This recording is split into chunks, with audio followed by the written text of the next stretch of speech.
Կինոմաններ ջան, բարև ձեզ։ Ես էլի եկա։ Ես ուզում եմ այսօր ձեզ շատ յուրահատուկ, յուրօրինակ ֆիլմեր առաջարկեմ, միասին դիտենք, որովհետև ես այս ֆիլմերը բոլորը դիտել եմ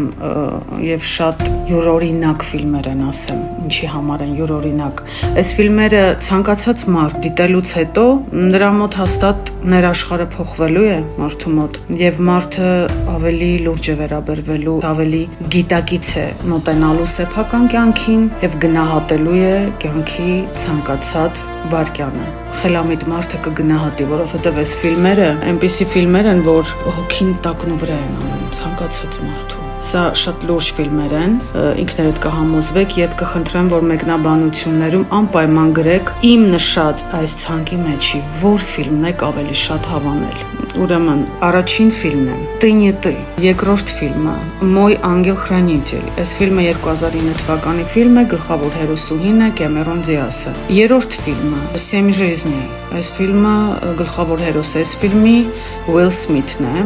Կարծում եմ շատերդ այս ֆիլմը դիտած կլինեք։ Հաջորդը «Спеши любить», սա էլ շատերդ տեսած կլինեք, ինքը նույնպես հին ֆիլմ է։ Հաջորդ ֆիլմը «Достучаться до небес», սա էլ շատերը տեսած կլինեն։ Հետո մեզ մոտ գալիս է ֆիլմը կոչվում է «Խիժինան», սա քրիստոնեական ֆիլմ է ավելի շատ, 2017 թվականի ֆիլմ է, կարծում եմ էլի շատերը տեսած կլինեն։ Հաջորդ ֆիլմը մեզ մոտ «В метре друг от друга», բավականին լուրջ ֆիլմ է, կխնդրեմ այս ֆիլմը դիտելուց հետո անպայման գրեք մեկնաբանություն, ինչ զգացողություններ ունեցաք տվյալ ֆիլմը դիտելուց հետո։ Հաջորդը մեզ մոտ «Чудо с небес», այս ֆիլմը իրական դեպքերի հիման վրա է նկարահանված, բավականին հետաքրքիր, բավականին սիրուն նկարահանված ֆիլմ է։ Այս ժանրը, որը որ ես այսօր ձեզ ներկայացրեցի, այս ֆիլմերը դիտելուց հետո դուք